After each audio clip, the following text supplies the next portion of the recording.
We'll have to get that package on for you later. Those were some amazing kids that we got to meet, and we'll share that with you again a little later. To historical event highlighting now the Chinese culture. Here to tell us more is co-chair of the Chinese American Heritage Committee and founder and director of the Chinese American Museum of Northern California.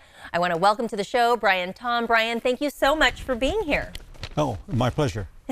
So when we talk about the Lost Chinatowns, what does that mean? You know, the Chinese first came to America starting with the gold rush in California. In the first 20 years after they came here, they built 30 Chinatowns. So there were Chinatowns throughout the valley and also in the gold country, up in the mountains. But then the anti-Chinese movement started. The Chinese Exclusion Act started. And slowly, all these Chinatowns started to disappear. They started to disappear. So that today, there's only one left. And that's the one in Marysville, California. Oh, and you have a special connection to that Chinatown. Now, there's a festival that goes on every year. It's been going on for years and years. And now part of that festival is a pilgrimage. Can you explain that? Right. What happens in a way, there has been a pilgrimage to the Marysville Chinatown for years. Because what happened as these smaller Chinatowns started to disappear, they naturally gravitated to Marysville. And in most of these small Chinatowns, they always had a festival. And then when the Chinatowns left, the only festival that remained was the one in Marysville. And so I grew up in the 50s and 60s in Marysville, and even at that time, during the Bacchae Festival, there are thousands of Chinese Americans from throughout California coming to Marysville to celebrate, because it's the only one that celebrates the what we call the Bacchae Festival, or the Chinese call it the Bomb Day, where they fire, we call them bombs, but they're actually big firecrackers that they shoot up in the air. It's a religious ceremony, actually. Oh, okay, quite the celebration. And so, you talked about how, they lost a lot of the Chinatowns, and then it was a way to still, celebrate the Chinese culture and heritage with this pilgrimage, correct? Right, right. Why is that so important to you? Well, for one thing, the relationship between China and America is considered the most important bilateral relationship in the world. And so we should understand each country better. And this is one way to bring some more understanding between these two great countries. That's great. So let's talk about the Bacchae Festival, because when I think of a festival, I'm thinking of a party, I'm thinking of celebration.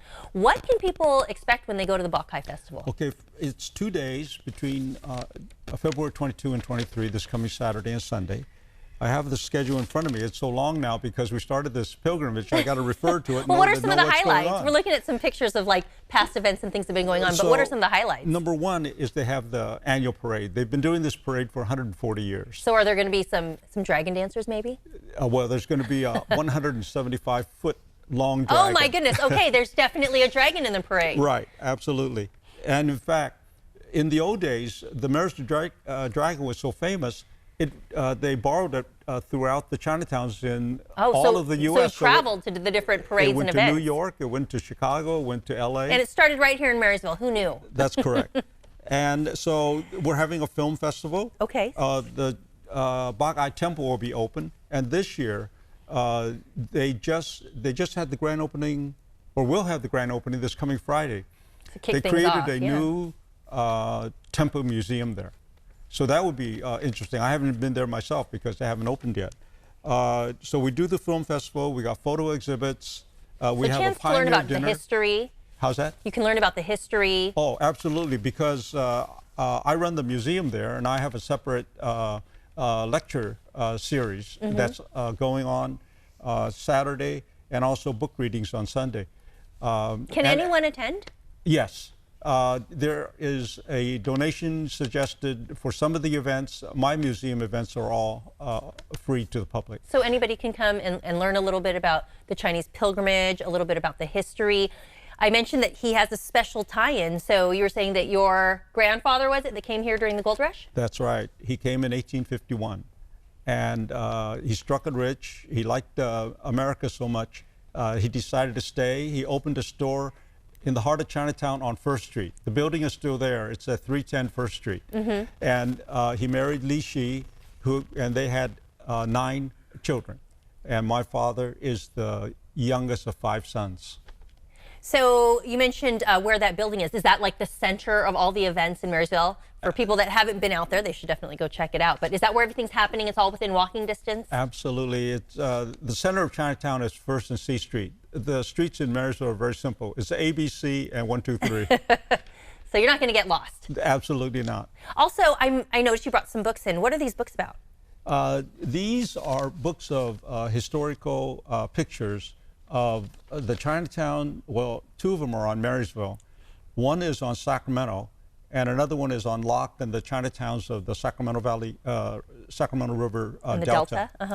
And as I got working on this, I realized how important some of these pictures are. You know, a lot of history about Chinese Americans have been told in stereotype.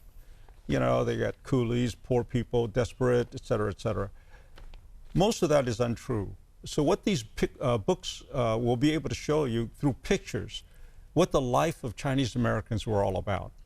And so you'll see pictures of buildings that were important to them. For example, the Chinese Empire Reform Association. How many people know about that? But it was so important to the Chinese Americans that they dedicated a building just to this association.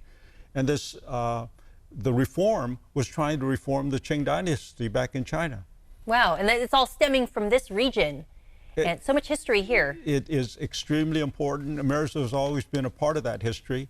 And I think people will learn a lot more about it if they show up at the festival this coming weekend. Awesome. How many people do you expect to come out this weekend? You know, it used to be really busy, but then attendance fell off for a while, and then it's all coming back again. I think it's driven by the relationship that is ongoing between America and China. So when you say a lot of people, how many people? Oh, I would say thousands. Thousands. I mean, first of all, the parade itself is, like I say, it's the oldest parade in the state of California, and that by itself draws thousands of people. Everybody loves a good parade. All right. Well, thank you so much for joining us. Where can people find your books? They can get it on Amazon.com. Okay, great. Well, thank you for sharing some of that history and about this great event happening this weekend in Marysville. Thank you for being here. Okay, my pleasure. This interview involves commercial content. The products and services featured appear as paid advertising.